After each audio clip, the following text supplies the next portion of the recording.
दुनिया के महान दार्शनिकों में से एक सुकरात एक बार अपने शिष्यों के साथ बैठकर किसी विषय पर चर्चा कर रहे थे। तभी वहां एक जोशी आ गया। उसने देखा कि कोई भी उस पर विशेष ध्यान नहीं दे रहा है, तो उसने सबका ध्यान अपनी ओर आकर्षित करते हुए कहा, मैं बहुत बड़ा जोशी हूँ। मैं किसी का भी चेहरा देखकर उसके चरित्र के बारे में बता सकता हूँ। बताओ, तुम में से कौन मेरी इस विद्या को परखना चाहेगा? उसकी यह बात सुनकर सभी शिष्य सुकरात की ओर देखने लगे।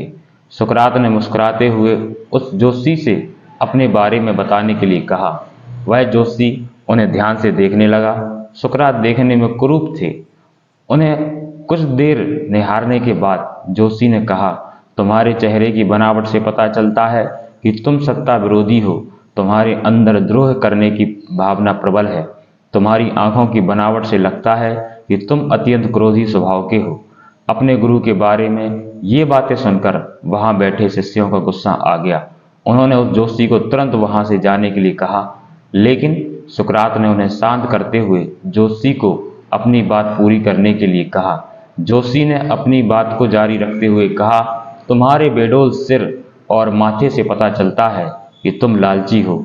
तुम्हारी ठुड्डी की बनावट तुम्हारे सनकी होने की तरफ इशारा करती है। उसकी ये बातें सुनकर शिष्य और भी क्रोधित हो गए, लेकिन सुकरात गुस्सा होने की बजाय मुस्कुरा रहे थे। उन्होंने जोशी को इनाम देकर विदा किया।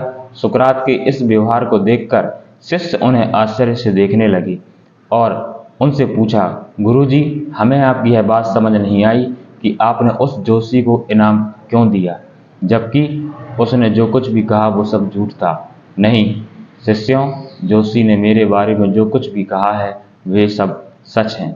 उसके बताए सारे दोष मुझ में हैं। मुझ में लालच है, क्रोध है। उसने जो कुछ भी कहा वे सब कमियां मुझ में हैं। लेकिन वह एक बहुत जरूरी बात बताना भूल गया। वह मेरे अंदर के विवेक को नहीं आंक पाया, जिसके बल पर मैं इन सारी बुराइयों को अपने बस में किए रहता हूँ। बस वह यहीं चूक गया। वह मेरी बुद्धि के बल को नहीं समझ पाया। आपको यह कहानी कैसी लगी हमें कमेंट बॉक्स में जरूर बताएं।